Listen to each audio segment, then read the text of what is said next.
Hey everyone, this is Frugal Panda here.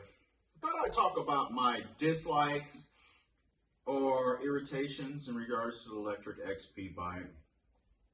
Nothing really too serious, but before I begin, I just want to remind people that this is an $899 bike. I live in Colorado, so it cost me exactly $899. I'm pretty sure. But just to remind people, and anyone that knows electric bikes knows that they're pretty expensive. You know, Pedagons cost like $5,000 or so for one of those. Hey Bear, my dog. So just keep that in mind. This is still only an $899 bike. So I've seen a lot worse bikes for more. I've seen a lot worse bikes for just a little less or around this price that seem kind of sketchy. So just before I begin, though, I just want to remind people this was an $899 bike. So let's delve into it and see what my dislikes or my irritations are. The first piece that irritates me with this is the energy bar. Highly inaccurate, guys.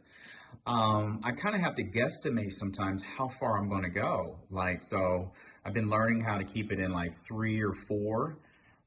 To figure out, you know, to make sure I conserve energy so I don't run out of battery power. That is one piece they need to fix on it. It is very inaccurate. I am sometimes hard to read. Even though it says 1 bar, I'll go for a lot longer sometimes than sometimes. So what I would recommend is on your phone to maybe have a mileage app or something on there to get a good estimate of how far you can go based on what they're saying you can go, depending on what mode 1 through 5 that you have it in. That is definitely an irritation. One way to fix this, in which I'm going to fix it, honestly, is get another battery, because their batteries are so cheap that another battery is like $249 or $299 for a second battery. I think they're on back order, but I'll still put an order in and get a second one. Plus, I want to ride further, and 2 batteries takes all the worry out of it. So that's definitely my first. A second dislike is the brakes. The brakes are awesome. They stop pretty well, but the same as with the Rad Runner 1 when I got them. And, you know, it might possibly have to also do with, you know, being in a box, getting shaken around, you know, when they're shipped and everything. But they're freaking squeaky. So you have to adjust them. I still have to adjust mine a little bit more. The Rad Runner, I could never get rid of the squeak.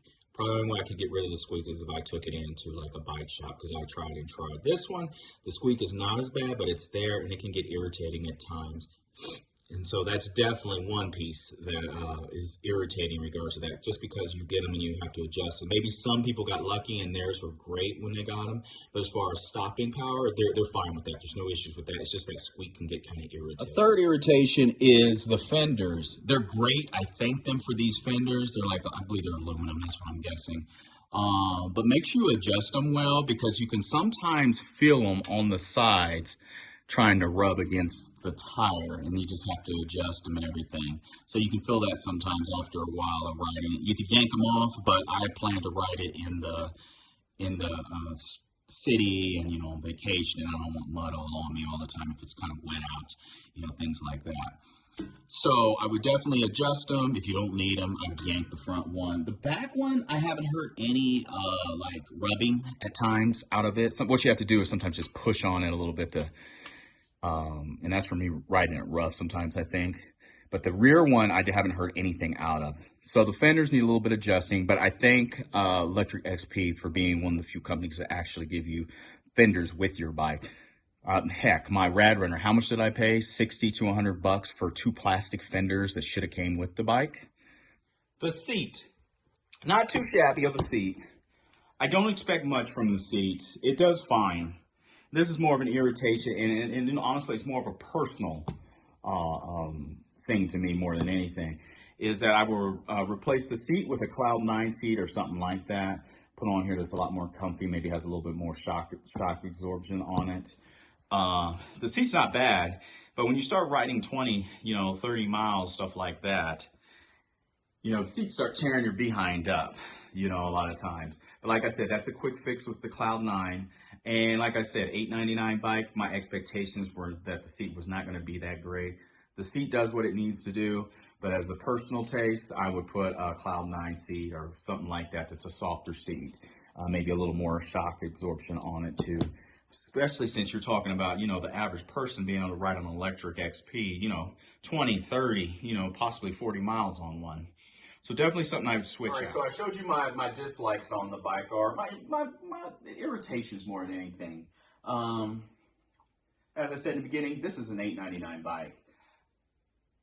It's pretty darn good for $8.99. Like I said, the brakes, squeaky a little bit. Not as bad as my Rad Runner 1, like I said, and they're just going to need more adjustment.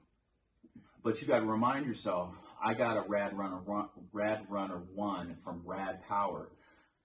I paid, what would it be with the fenders and the passenger package on it if I didn't get a bunch of discounts? $1,800. Someone can chime in, but I think it would be in around $1,800. And it came with squeaky brakes, and it didn't, it just didn't really have.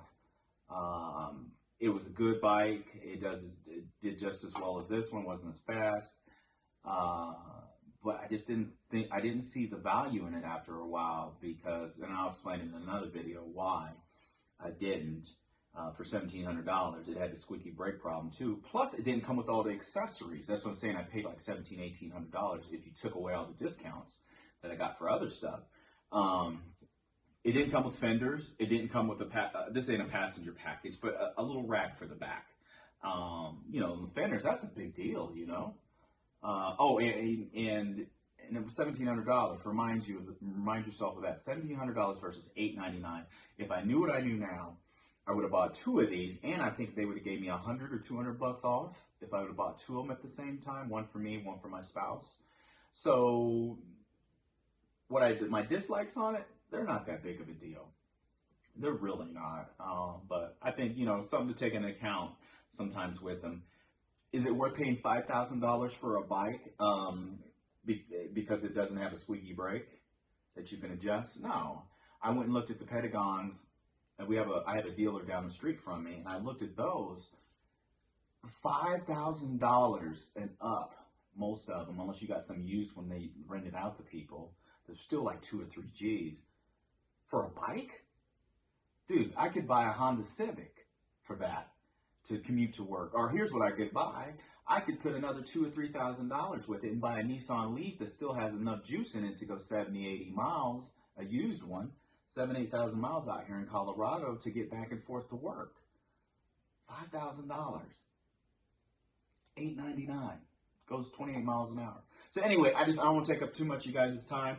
That was my little pet peeves with it, my little dislikes with it. One thing I would remind people of the battery in here, because not everyone has a house. Some people live in condos. Some people just don't have a garage. Always, always take your battery out. Make sure you keep this covered. Rain, it may be water resistant, but it's still an electric bike. You take care of your bike that way. But yank your batteries out of all your electric bikes. Bring them inside. This bike is always inside. My Ancheer is always outside in the garage, but the battery's always in here. Cold, freezing temperatures wreak havoc on lithium batteries. It will reduce the longevity of them, reduce power, everything with them. So bring at very least, if you have to leave it outside, cover it up and yank your batteries and bring it into your house or your home. Anyway, I hope this helps somebody out there that may be thinking about it, thinking about this bike.